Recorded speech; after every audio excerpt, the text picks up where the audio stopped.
माझ्याबरोबर पुण्याचे architect IIT Atul राजवाडे आहेत, त्यांचे सहकारी संकेत मते आणि यज्ञेश मुंडे, अजून मंडळाचे सगळे गणेश मंडळाचे सगळे कार्यकर्ते. गेली 40 वर्ष मी देखील सार्वजनिक गणेश मंडळाचाच कार्यकर्ता आणि त्याचा अध्यक्ष आहे. ह्या माध्यमातून आपण जो आता पुण्याचा सार्वजनिक गणेशोत्सव आणि त्याची विसर्जन मिरवणूक याबद्दल उलटसुलट चर्चा चालल्या होत्या की सार्वजनिक गणेश मंडळाची तर मेट्रो पण झाली पाहिजे, विकास तर झालाच पाहिजे, विकासाला कुठेही कोणाचा विरोध नाही असं सगळ्यांचं मत झालं. आणि आम्ही एक टेक्नॉलॉजी तयार केली की त्याचं प्रेझेंटेशन मी थोडंसं अतुल राजवाड्यांनी केल्यावर मग आपण बोलता येईल. अतुल साहेब, आपण ओळख आपली करून द्या आणि आपण बोला. नमस्कार, मी अतुल राजवाडे. मी साहेब 100% पुणेकर आणि आर्किटेक्ट आणि मी स्ट्रक्चरल डिझाईनमध्ये आहे. तर आता हे परवाच्या दिवशी जेव्हा सगळं ऐकलं तर हे आव्हानच आहे आपल्या सगळ्यांना की मेट्रो तर झालीच पाहिजे, पण गणपतीची मिरवणूक ही आपल्याला टाळून चालणार नाही किंवा त्याच्यामध्ये त्याचा रूट बदलता येणार नाही. हे आपली संस्कृती आणि हे सगळ्या गोष्टी आहेत तशा पुढे पार पाडल्या पाहिजे. तर याच्यामध्ये एक आम्ही एक साधं सिम्पल सोल्युशन याच्यावरती आलेलं आहे. एक्झिस्टिंग मेट्रोची जे काय स्ट्रक्चर आहे त्याला आम्ही न हात लावता त्याच्या स्ट्रक्चरच्या बाजूला 4 कॉलम्स आम्ही आता प्लेस केलेले आहेत. एक मिनिट, प्रथमेश ते 4 कॉलम्स थोडंसं प्लॅनसारखं दाखवा. तर ते 4 कॉलम्स तिथं केलेले आहेत आणि ते जे 4 कॉलम्स आहेत तर ते हे मेन स्ट्रक्चर सपोर्ट करणार. आणि तो खालच्या बाजूला जो पिवळ्या रंगामध्ये जो दिसतोय तो ॲक्च्युअली तो एक स्टीलमधला ब्रिज असेल. तो ब्रिज जवळपास 70 ते 75 ते 100 टनाच्या आतमध्ये असेल. आता ते आम्हाला फायनल डिझाईन करायचं आहे. हे आमच्या आधीच्या एक्सपिरियन्सवरून मी सांगतो की सांगणार 75 ते 100 टनाचा ब्रिज असेल. आता सगळेजण म्हणणार हा पुढचा प्रश्न असा आहे ना की 100 टन उचलायचं कसं. त्या 100 टन उचलायचं कसं जर तसं बघायला गेलं तर 100 टन म्हणजे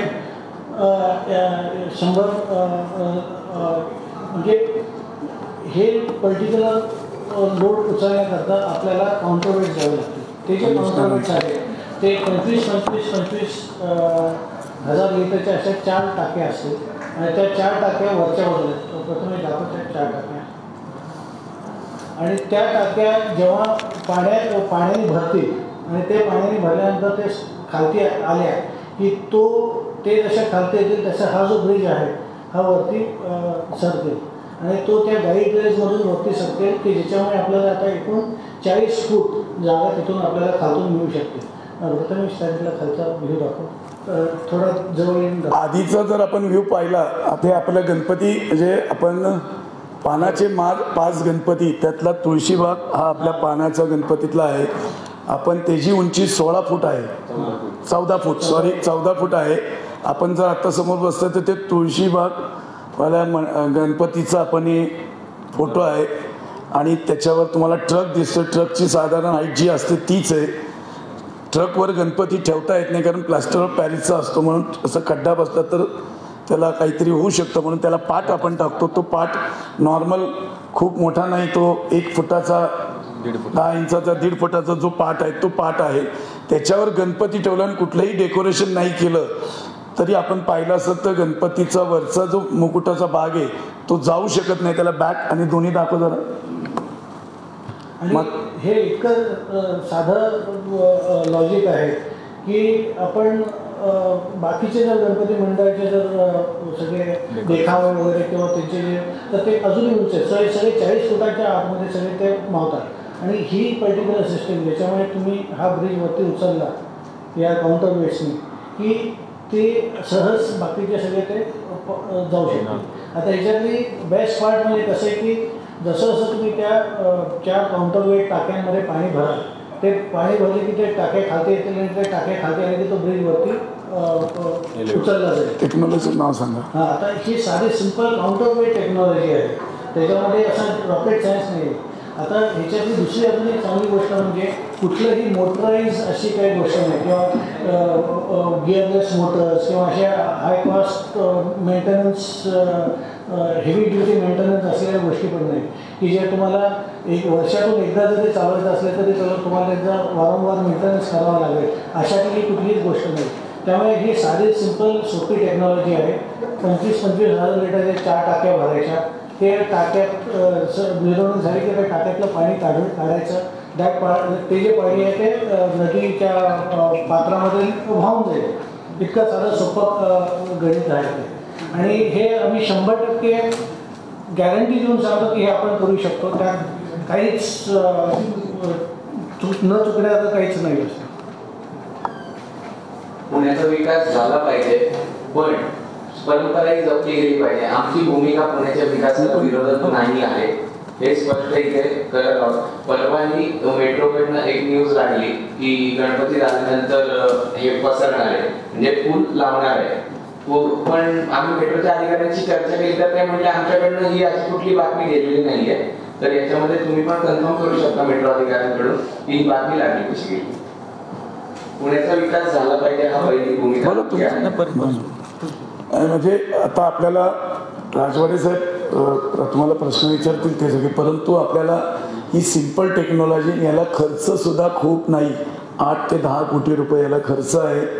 हा सहजरित्या मेट्रो उचलू शकतो. मेट्रोने नाही उचललं तर महानगरपालिका उचलू शकते. परंतु ही चूक कोणाची, ही चूकपेक्षा ही दुरुस्त करणं खूप महत्त्वाची आणि ती दुरुस्त सहजरित्या वॉटर हायड्रॉलिक प्रेशरनी ब्रिज 20 फूट वर जाऊ शकतो आणि ते पाण्याचं प्रेशर खाली आलं की परत पूर्ववत ती मेट्रो चालू शकते. आत्ता आम्ही कमिशनर साहेबांनाही प्रेझेंटेशन केलं. त्यांनी ताबडतोब मेट्रोचे गाडगीळ साहेबांनाही त्याची कल्पना दिली आणि आम्ही इथून परत गाडगीळांनाही आम्ही ते प्रेझेंटेशन दाखवणार आहोत. म्हणजे पर्याय आहे. पर्याय असतानाही आपण जर का परंपरा मोडत असेल तर ती मग पुणेकर आहेत, पुणेकर त्याचा जाप विचारतील की परंपरा न मोडता विकास न थांबवता जर पर्याय उपलब्ध असेल आणि तो स्वीकारत असेल, उद्या गरज पडली तर गणेश मंडळं सुद्धा पैसे खर्च करायला तयार होतील, पुणेकर तयार होतील. म्हणजे पैसा हा फॅक्टर नाही. म्हणजे पहिला सांगतो की पैशासाठी नाही. सांगितलं पैशाचा विषय जर आला तर तो आम्ही पैशाचा विषय नाही. गाडगिळ्यांना तेच आम्हाला सांगायचं. कोणालाही मेट्रोला महापौरांना आम्ही निवेदन देणार आहोत, सभागृह नेत्यालाही देणार आहोत. आत्ता आमच्याबरोबर प्रेझेंटेशन बघताना भारतीय जनता पार्टीचे अध्यक्षसुद्धा तिथे होतेच पुणे शहराचे. त्यांनाही आम्ही सांगितलं, आपल्या पुढेही आम्ही तीच मांडली की घाई करू नका, परंपरा मोडू नका.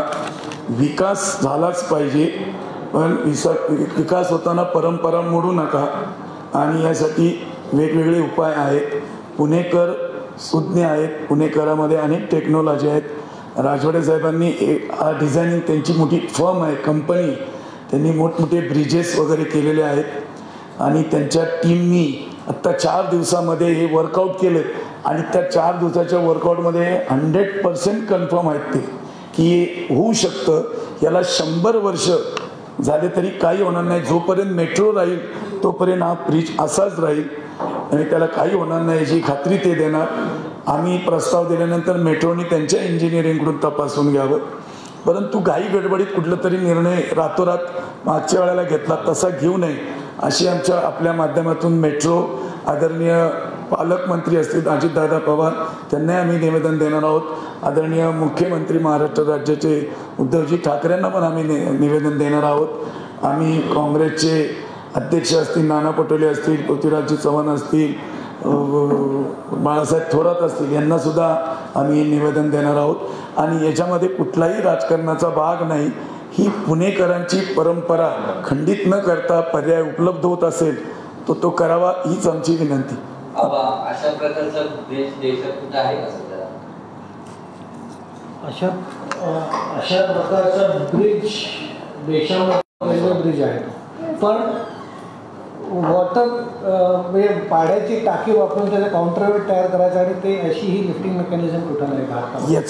याचं एक उदाहरण देशाला जगाला जाईल की पुण्यामध्ये पुणेकर आहेत आणि त्याच्यात लोक राहतात. हा 100% सक्सेस होणारं आहे. 100 काय 110% हे तुम्ही त्यांना विचारल्यानंतर ते त्याच्यात अजून तुम्हाला उत्तरं देतील. आम्ही कालच्या न्यूजनी की आम्ही बसवणार गणपतीनंतर, म्हणजे गणेश विसर्जनाची न्यूज एका वर्तमानपत्रामध्ये आली की आम्ही गणेश उत्सवापर्यंत थांबणार आणि गणेश उत्सव झाल्याबरोबर आम्ही मेट्रोचं काम चालू करणार. आमचं हे काम चालूच होतं, पण आम्हाला आपल्या माध्यमातून आणि मेट्रोच्या माध्यमातून पुणेकरांना हे सांगायचं की हे होणारं आहे. घाई करू नका. मेट्रोचं पूर्ण काम व्हायच्या आधी हे काम पूर्ण होणार. यांनी 40 दिवस ही टेक्नॉलॉजी पूर्ण दाखवायला मागितलेत आणि त्यानंतर 3 महिन्यात हे काम पूर्ण करू शकतात. एवढी यंत्रणा आहेत. तुम्ही यांना काही अजून प्रश्न विचारा.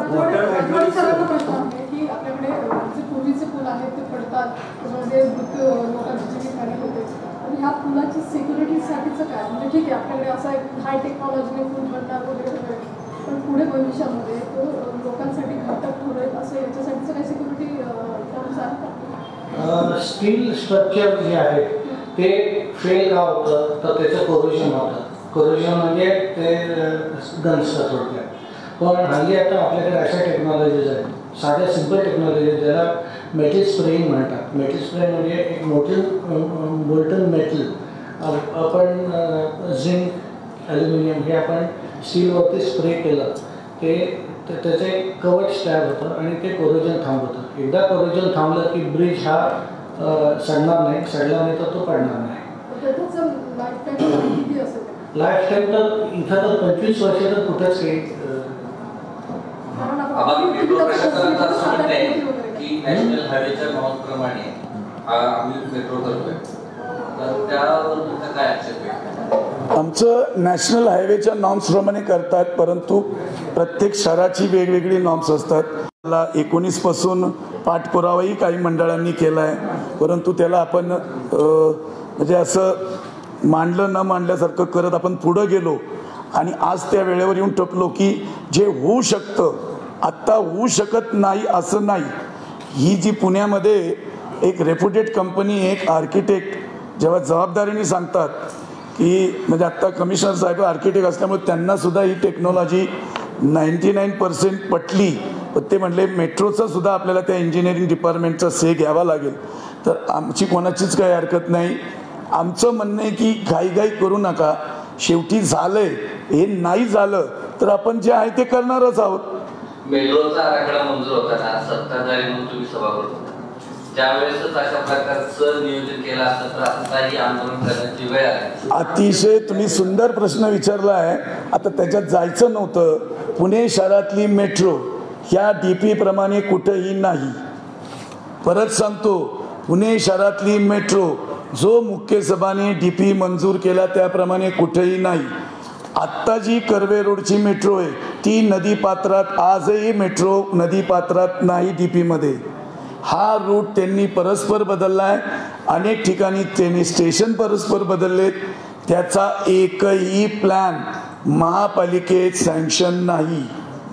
परत एकदा सांगतो, त्याचा एकही प्लॅन महापालिकेत सँक्शन नाही. महापालिका सांगते, प्रशासन सांगतं की मेट्रो आम्हाला ऐकत नाही, ते मेट्रोचे प्लॅन टाकत नाहीत. उद्या जर का काही झालं तर याची जबाबदारी महापालिका म्हणून कोणाची, का मेट्रोची, का राज्य सरकार की केंद्र सरकार? हे प्रत्येक वेळेला केंद्र सरकारचं काहीतरी पत्र दाखवतात. कुठल्याही प्राधिकरणामध्ये राष्ट्रपती भवन जरी महापालिकेत बांधायचं असलं तरी त्याचा प्लॅन सँक्शन मारून शिक्के मारावे लागतात. एवढंच आहे की ते काम करत असताना नाही, पण काम अर्धवट झालं, त्याचं प्लीन झाली की ते मारावे लागतात. कारण प्लीन चेकिंग करण्याचं काम फक्त पुणे महानगरपालिकाच करू शकते आणि त्यालाच म्हणतात प्लीन चेकिंगचं सर्टिफिकेट दिलं तरच ती बिल्डिंग स्ट्रक्चरली उभी राहिली. असं कुठल्याही महानगरपालिकेकडे प्लॅन सँक्शन नाही आहेत. कुठल्याही मेट्रोमध्ये त्यांनी बदल केलेले महापालिकेच्या मुख्य सभेला माहिती नाही. म्हणून ही गोष्ट मला काढायची नव्हती, फक्त विजयजींनी काढली म्हणून मी सांगितलं की बाबा तिथं हा लोकप्रतिनिधीचा गाळपणा नाही. मुख्य सभेसमोर मेट्रोचे रूट चेंज आलेले नाही. वैज्ञानिक सिद्धांत माहिती आहे, आर्किमिडीजचा प्रिन्सिपल, तो एक वैज्ञानिक सिद्धांत आहे. पण याच्या मागं नेमकं कोणतं शास्त्रीय सिद्धांत काम करतो, काय प्रिन्सिपल आहे? हो, साधा सिंपल काउंटर साधा सिंपल काउंटर तुम्ही आपल्या लिफ्टमध्ये जर गेला तर पाठीमागच्या बाजूला एक वेट मागे जात असतं, तर ते जे वेट असतं त्याच्यामुळे ते लिफ्ट वरती का ती एफर्टलेसली जाते. त्यातलं फक्त जे फ्रिक्शनचे जे काय असतं ते मोटर त्याला ती चालना देते.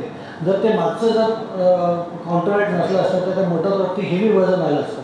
ऑन सिमिलर लाईन्स ते फक्त ते काउंटरवेट इक्वल असते. या याच्यामध्ये आपल्याला ते हे करता येतं. आतमध्ये फक्त काही गिअर मेकॅनिझम असणार आहे ज्याच्यामुळे ते स्मूथ खालती वरती जाईल. वर्षातून साधारण एक आठवडाभर कंटिन्युअस चालेल हे प्रोजेक्ट, म्हणजे वर खाली जी मुवमेंट आहे आपल्याला फक्त 48 आवर्स गणपती विसर्जन. कारण आपण हे वर खाली जर रोज करत बसलो तर आपल्याला मेट्रो बंद करावी लागेल. आपल्याला गणपतीमध्ये हा फक्त करायचा आहे.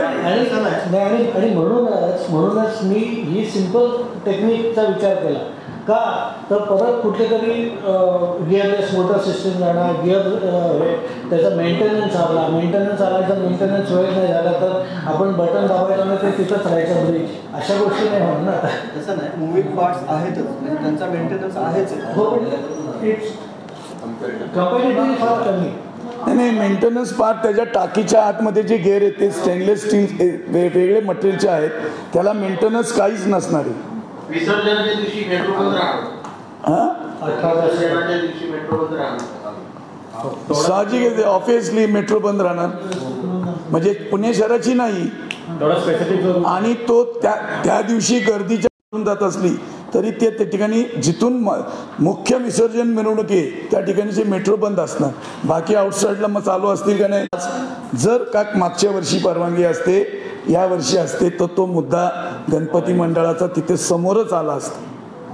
आपण सगळे पुणेकर आहात, गणेश उत्सवाचे बघतात, आपल्याला माहिती काय परिस्थिती असते.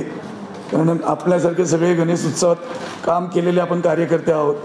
केसरीवाडा असला तरी आपल्याला गणपती विसर्जन हा मानानेच गेला पाहिजे.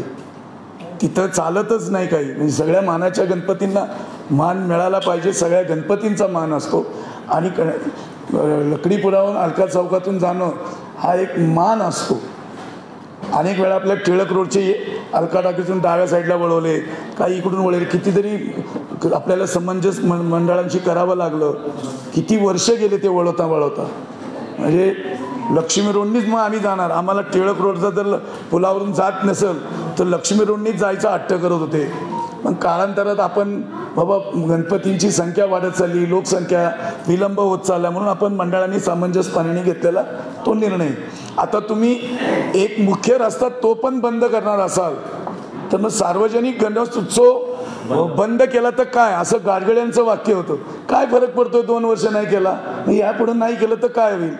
म्हणजे हे जबाबदारीने मंडळांच्या कार्यकर्त्यांकडे बोललेले आहेत. ते जबाबदारीने एक ऑफिसर बोलतो आणि एक मंडळाचा कार्यकर्ता तो सांगेल काय बोललेत ते. असं आलं, गेल्या दशकापासून आपण बघतोय गणपती मंडळामध्ये गणेश उत्सवावरती बरेच निर्बंध लागू झाले. त्यामधले बरेचसे आपण मंडळांनी आपण त्याचं पालन करून गणेश उत्सव त्याप्रमाणे आपण थोडा चेंज करत गेलोय आणि सर्व पालन आपण करतोय सगळ्या गोष्टींचं. पण आता कुठेतरी काय होतंय, गणेश उत्सव बंदच होतोय का काय असं ही भावना आमच्याकडे निर्माण व्हायला लागली. जेव्हा आम्ही गाडगे साहेबांनी चर्चा केली पहिल्या मीटिंगमध्ये एकदम सामंजस्यपणे आमच्याशी बोलले, त्यांनी हे ऍक्सेप्ट केलं की आमच्याकडनं हा ऍस्पेक्ट एक मिस झालाय मेट्रोकडनं. पण 100% ते म्हणतात की पत्रव्यवहार व्हायला पाहिजे होता, झाला नाही झाला. त्यांनी महानगरपालिकेवरती ढकललं, कोणी यांच्यावर ढकललं. आम्ही कार्यकर्त्यांनी रिक्वेस्ट केली, सर जे झाले ते आम्ही काय बोलत नाही, ठीक आहे आमच्याकडे तुमच्याकडे पत्र गेले, तुम्हाला सापडले नाही सापडले आम्ही तुम्हाला त्यावरती काही ब्लेम करत नाही. पण आज आपल्या समोर हे चित्र उभं आहे. इथून जर का 130 वर्ष आज गणेश उत्सव मंडळांना होत आहे, एवढी मोठी संस्कृती बंद पडण्यासारखं होत आहे. पुणे आज हे महाराष्ट्राची सांस्कृतिक राजधानी आपण म्हणतो. जर का आपण तसं बघायला गेलं, आपण रेफरन्स त्या लेटरमध्ये दिलं होतं की पुरी शहरामध्ये जो जगन्नाथ यात्रा होती त्या 3 किलोमीटरच्या पट्ट्यामध्ये आज एक साधी तार सुद्धा तिथनं वाकडी गेली नाही. तिथं 44, 42 आणि 43 फुटाचे 3 रथ जातात. जर का तिथं ते संस्कृती पाळली जाते तर आपल्या इथं आपण पाहायला का मागं पडतोय. आणि ही संस्कृती पाहण्यासाठी आम्ही सर्व युवक आज आम्ही इथं सगळ्यांचं प्रतिनिधित्व करण्यासाठी 5 जण आहेत. सर्व मंडळांचे युवक ह्या गोष्टीसाठी पुढे येत आहेत. आज एक सगळ्यात ही चांगली गोष्टी काय की युवक ह्या संस्कृतीत आपण सगळ्याच पुढे येतात, हे सगळ्यांनी लक्षात घेतलं पाहिजे. आणि जेव्हा आम्ही ह्याबद्दल जेव्हा गाडगे साहेबांची दुसऱ्या बैठकीत गणेशांशी बोललो तेव्हा त्यांच्या बोलण्यात असं आलं की 2 वर्ष तुमचा गणेशोत्सव तसे झाला नाही, गणपती तुमचे मंदिरातनं बाहेर आले नाही, तशी तुमची संस्कृती खंडित झालीच आहे, मग मिरवणूक नाही झाल्या तर काय फरक पडतो. ह्या गोष्टीवरती आम्ही जागेवर त्यांचा इथे निषेध केला. म्हणलं साहेब आम्ही तुमच्या या गोष्टीचा तिथं जागेवर निषेध करतोय, तुम्हाला मे बी अंदाज नाही, पुणे शहरातले गणेशोत्सव मंडळाच्या कार्यकर्त्यांची ताकदला तुम्हाला अंदाज नसावा. आणि आमचाही तो गैरसमज झाला की गाडगे म्हणलं आम्हाला वाटलं पुण्यातलेच आहे, त्यांना इतिहास माहिती असेल. नंतर कळलं ते आहे की नॉर्थ का साऊथमधून कुठं तरी आलेले, त्यांना पुण्यातला गणेशोत्सव माहिती नव्हता. त्यांना त्यांच्या ऑफिसमधल्या असंच कॅमेरावर त्यांना स्क्रीनवरती आम्ही युट्यूबवरचे जनरल व्हिडिओज दाखवले, तेव्हा त्यांचे बघून त्यांचे डोळे फिरले. ते म्हणले एवढी गर्दी असते, ती गर्दी होती सकाळची, गणपती यायच्या आधीची गर्दी बघून त्यांनी ते घाबरले होते. म्हणलं साहेब ही पहिला गणपती यायच्या आधीची गर्दी आहे, मिरवणुका सुरू झाले की तुम्ही एक दिवस तिथं फक्त नुसतं हाताची घडी घालून उभे राहून दाखवा सांगितलं. तेव्हा त्यांच्या लक्षात आलं गणेशोत्सव आहे, तेव्हा थोडे सिरियस व्हायला लागले. तर काल परवाच्या पेपरमध्ये आय गेस आलेलं आहे, एका पेपरमध्ये हाफ पेजची ॲड आली होती की गणेशोत्सव झाल्यावर आम्ही लगेच ब्रिज उचलणार आहोत. स्ट्रक्चर सगळं त्यांनी सांगितलंय आणि जे आमच्याशी पहिल्या मीटिंगवर तेच त्यांनी तो उल्लेख तिथं केलाय. आज सकाळीच आमच्या शिष्टमंडळापैकी 2 जण तिकडे जाऊन त्यांना मला सर आहेत ते सांगतील तुम्हाला त्यांनी काय तिथं सांगितलंय. आज सकाळी ज्या वेळेला त्या बातमीच्या संदर्भामध्ये पुणे मेट्रोचे PR public relation officer Sonawane साहेब यांच्याशी बोलणं झालं, त्यावेळेला त्यांनी सांगितलं की या संदर्भामध्ये एकाच पेपरमध्ये तशा प्रकारची बातमी आलेली आहे, ती बातमी आम्ही काही दिलेली नाही, पण म्हटलं त्याच्या संदर्भात आपण काही क्लॅरिफिकेशन इश्यू करणार आहात का, किंवा ज्या कुठल्या अधिकाऱ्यांनी ती युनानिमस होती तर आपल्या मार्फत काही चौकशी होऊन आपण त्या संदर्भामध्ये काही कारवाई करणार आहात का. तर त्यांनी सांगितलं स्पष्टपणे की आमचा तसं काही विचार तरी नाही. जर खूप जास्त पेपरमध्ये किंवा मीडियामध्ये ती बातमी आली असती तर त्या संदर्भात आम्ही क्लॅरिफिकेशन दिलं असतं.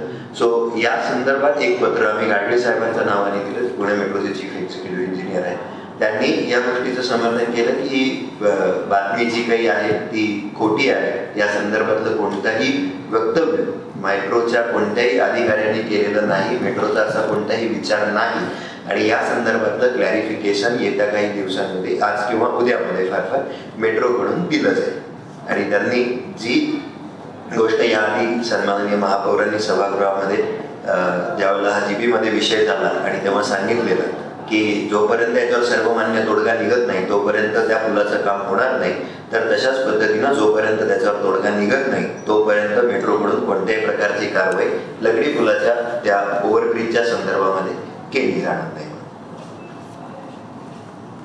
अजून कोणाला काय या बदलामुळे मेट्रोचे मूलभूत ढाच्याला काही त्याबाबत अभ्यास झाला? तुम्ही जर आता हे सगळं बघितलं तर आम्ही एक्झिस्टिंग मेट्रो आणि लकडी पूल, आता लकडी पुलाचे पण आपले इतिहास आहे, जुना ब्रिज आहे, कुठंही आपण हात लावत नाही, जुन्या स्ट्रक्चरला कुठंही हात लावत नाही आहे. सगळ्याला लांब आपण ते इव्हन जे नवीन जे पूल हे केलेले आहे, तुम्ही 100% म्हणजे निश्चिंत ही सिस्टम चांगली वर्क होणारच. म्हणजे न वर्क होण्याला त्या काहीच नाही आहे. आता हा DPR मंजूर झाला, बऱ्याच प्रयत्नानंतर आता मेट्रो सुरू झाली, अजून हे काम सुरू आहे, अजून मेट्रो धावायला आणखी 2-4 वर्ष लागतात. हा DPR टेक्निकली म्हणजे प्रश्न विचारतो, टेक्निकली हा DPR चेंज होऊ शकतो का, जो मंजूर झालेला आहे सेंट्रल गव्हर्नमेंटने केलेला? हा प्रश्न DPR हा मुख्य सभेने मंजूर केला. आपल्याला मेट्रो कशी पाहिजे त्यांनी आपल्याकडे प्रस्ताव दिल्यानंतर तो कुठल्या रूटनी कुठून जायचं त्याचा आपण आराखडा तयार करून दिला. तो त्यांनी आत्ता परस्पर बदलला आहे बरेच ठिकाणी. आपण कुठलाही आराखडा बदलत नाही, आपण कुठेही DP जागा शिफ्ट करत नाही, आपण मूव्ह करतोय, फक्त वर नेतोय ब्रिज आणि परत खाली ठेवतोय. कुठलाही आपण जर पाहिलं असं व्हिज्युअलमध्ये आपल्याला कुठेही मेट्रोच्या कॉलमला चिटकलेला नाही. जो लोखंडी त्यांचा ब्रिज चित्र आता आहे तो खालीवर फक्त होणार आहे.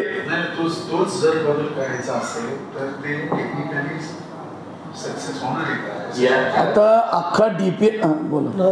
तुम्ही ब्रिज हा जो काय पर्टिक्युलर भाग आहे त्याच्याबद्दल जर तुम्ही बोलत असाल तर 100% हा सक्सेस नाही. टेक्निकली म्हणतोय सेंट्रल गव्हर्नमेंटला या संदर्भात सेंट्रल गव्हर्नमेंट नाही याचा सेंट्रल गव्हर्नमेंटची काही संबंध नाही. केंद्राचा प्रोजेक्ट आहे. नाही आपल्याला परत नाही पैसे आहेत त्यात परत काहीतरी आपला गैरसमज होतोय की सेंट्रल गव्हर्नमेंटला त्यांना पैशाची मान्यता असेल त्यांचा भाग तो, परंतु तिथं DPR काय, त्या शहराची वस्तुस्थिती काय हे त्यांना अधिकारच नाही, कोणालाही अधिकार नाही. महापालिकेच्या हद्दीमध्ये एक खांब रवायचा तरी महापालिकेची प्लॅन सँक्शनची परवानगी लागते. इथं तर अख्खं उद्या त्यांनी 2 फूट गाडी घेतला असता आणि म्हटलं असतं नाही आम्ही घेतलाय, मग ट्रॅफिकच बंद केलं असतं. त्यांनी आता नदीच्या पात्रात कसे घुसले याचा आम्ही प्रश्न दिला जनरल बॉडीला, त्याचं उत्तरच देत नाही. मेट्रोचं उत्तर देण्याचं काम आहे, आपलं प्रशासन म्हणतं मेट्रो उत्तर देत नाही. त्यांनी दिलंय DPI प्रमाणे नाही आहे, स्टेशन बदलले. आता तुमच्यासमोर महानगरपालिकेसमोर त्यांनी स्टेशन घेतलं आणि तिथं जिने स्टेअरकेस काढतात. महापालिकेची संपूर्ण बिल्डिंग झाकून टाकली, तिथंच आपल्या बसचं जंक्शन काय होणार आहे तिथे. आणि दुसरी गोष्ट तुम्हाला कोणाला माहिती नसेल तर BRT आणि मेट्रो ह्या दोघांची अलाइनमेंट करताना ती एक्झिस्टिंग लँड यूजवर झालेली आहे आणि DP मध्ये प्रपोज लँड यूजवर दाखवली. त्याला सँक्शन घेताना प्रपोज लँड यूज 200 फुटी रस्ता आहे, त्याच्यामध्ये BRT आणि त्याच्यामध्ये मेट्रो आहे. 200 फुटी पुण्यातला एक रस्ता दाखवा की ज्याच्यावर मंजुरी घेतली.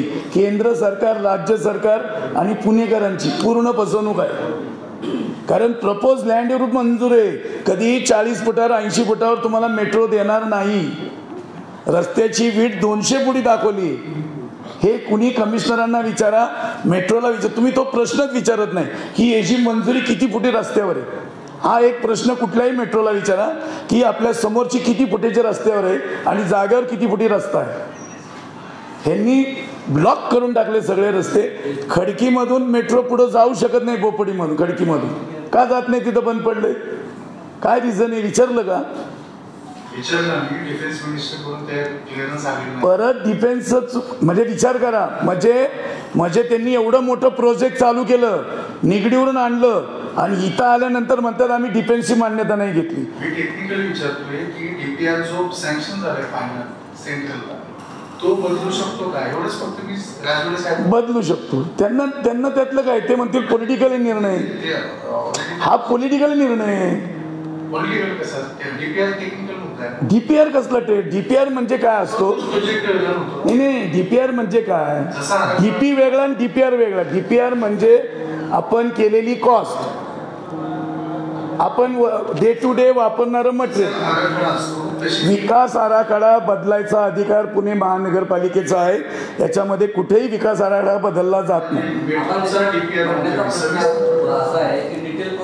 आपण करतो अलाइनमेंट, ब्रिजेस, स्टेशन, हे केंद्र सरकारच्या वाहतूक डिपार्टमेंटकडनं मान्यता घेऊन, नगर विकास विभागाकडनं मान्यता घेऊन आणि फायनान्स विभागाकडनं मान्यता घेऊन हा एकत्र DPRला मान्यता देते. तो DPR बदलला जाऊ शकतो का असं त्याला तेच सांगितलं ना, तो पॉलिटिकल निर्णय. ज्यांनी करायचं का नाही करायचं, पुण्याने ऍक्सेप्ट करायचं का नाही करायचं. अरे डिफेन्सची मंजुरी नसताना तुम्ही टाकला, आता डिफेन्सनी मंजुरी नाही दिली, DPR केला. आता नदीतून नव्हता मेट्रो, कोणाला विचारून बदलला? कोणाला विचार? कर्वे रोडला सरळ होती ती मेट्रो. परत काय म्हणतोय की तो पॉलिटिकल निर्णय. कुठल्याही हरकती सूचनाप्रमाणे काम चालू नाही. कोणाला सांग दिली 19ला तरी नाही.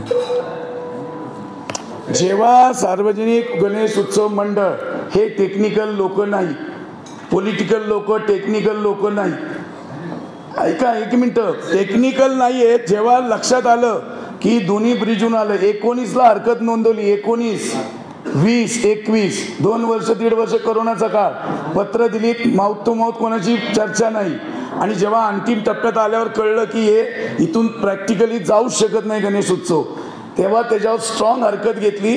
वेळोवेळी मंडळं जाऊन भेटली, पॉलिटिकल लोकांना कळलं, सगळे पॉलिटिकल लोकांनी मूव घेतली. तेव्हा महापौरांनी त्या दिवशी स्टेटमेंट दिलं की सर्व बाबतीची खात्री करूनच आम्ही पुढं जाऊ. जनरल बॉडीमध्ये सुद्धा तेच उत्तर दिलं गेलं की सर्व पर्यायांचा विचार करून सगळ्यांची सलामसलत करून आम्ही तो पुढे नेऊ.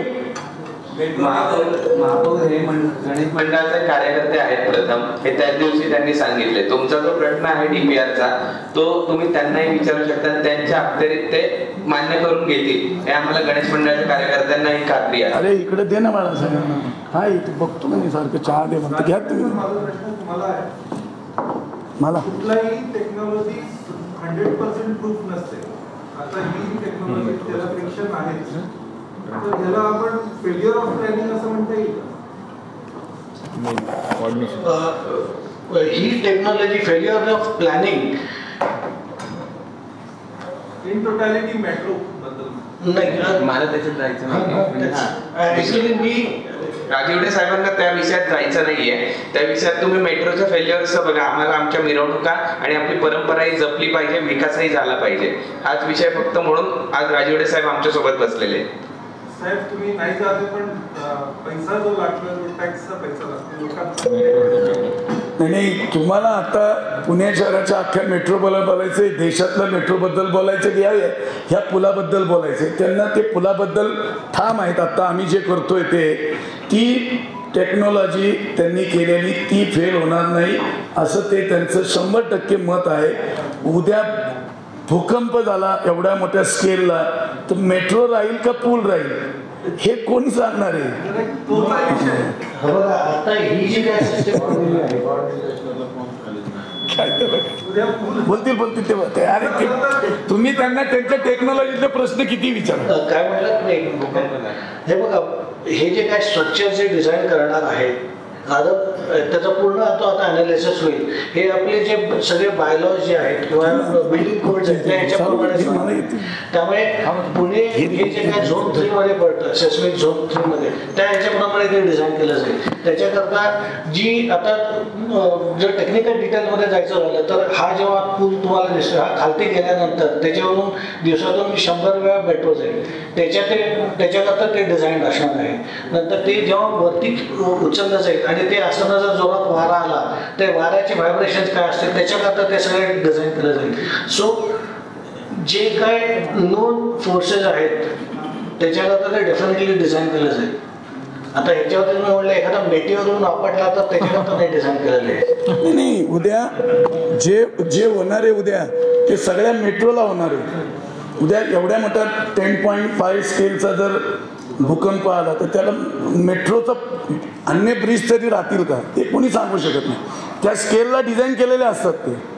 तसं हा त्या स्केलला डिझाईन आहे आणि त्या स्केलला डिझाईन आहे. त्याचे जे पिअर जे आहेत ते जे हाय फ्लड लाईन असते, रेड लाईन, ते गृहीत धरून त्याच्याच वरती ते आहे. त्यामुळे जे काही स्टील स्ट्रक्चर जे आहे ते हाय फ्लड लाईनच्या वरतीच आहे. नंतर हे काउंटरवेट सुद्धा हाय फ्लड लाईनच्या वरतीच जाऊन तिथं थांबतात. म्हणजे वर्स्ट केस सिनारिओमध्ये जर मिरवणूक चालू असताना जर पूर वगैरे आला तर ते त्याला काही धक्का लागून तसं काही होणार नाही. आता युनिव्हर्सिटीच्या मेट्रोसाठी नवीन ब्रिज पाडून दुसरा बांधणार आहे, तर मग याच्या संदर्भात काय तुम्हाला आश्वासन दिलंय का? आता काय झालंय, आता आम्ही चाललो इथून गाडगीळ साहेबांकडे. आता आम्ही महापालिका कमिशनरांना भेटलेलो आहे. आता पुण्याचे प्रश्न आपला हा महत्त्वाचा आहे की विसर्जन मिरवणूक सुरळीत झाली पाहिजे. ती होण्यासाठी आपल्या सगळ्यांचं सहकार्य पाहिजे. धन्यवाद.